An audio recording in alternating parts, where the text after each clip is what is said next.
Ahmad A1 furniture, जहां पर आपकी लाडली के लिए इलेक्ट्रॉनिक्स और फर्नीचर आइटम्स, शादी ब्याह के लिए मजबूत पायदार furniture set, sofa set, dining table set, TV, fridge, washing machine के अलावा तमाम इलेक्ट्रॉनिक्स और फर्नीचर आइटम आपका वेलकम करते हैं।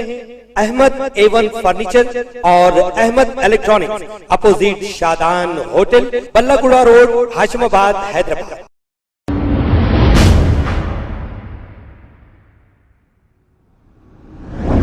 अस्सलाम वालेकुम नाजरीन, 7H न्यूज़ में आपका इस्तकबाल है।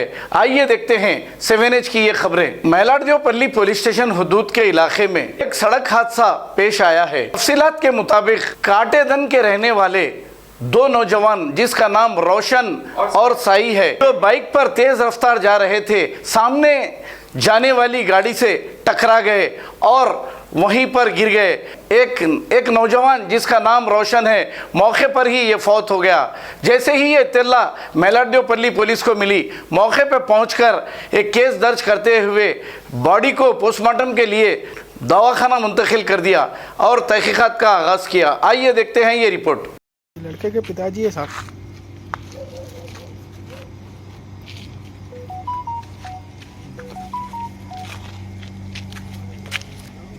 अहमद गाड़ी ला लो।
खबर है शहर की, खबर है गाँव की, खबर है सारी दुनिया की। 7H न्यूज़ पसंद आए तो लाइक कीजिए, शेयर कीजिए और सब्सक्राइब करना ना भूलें। 7H news.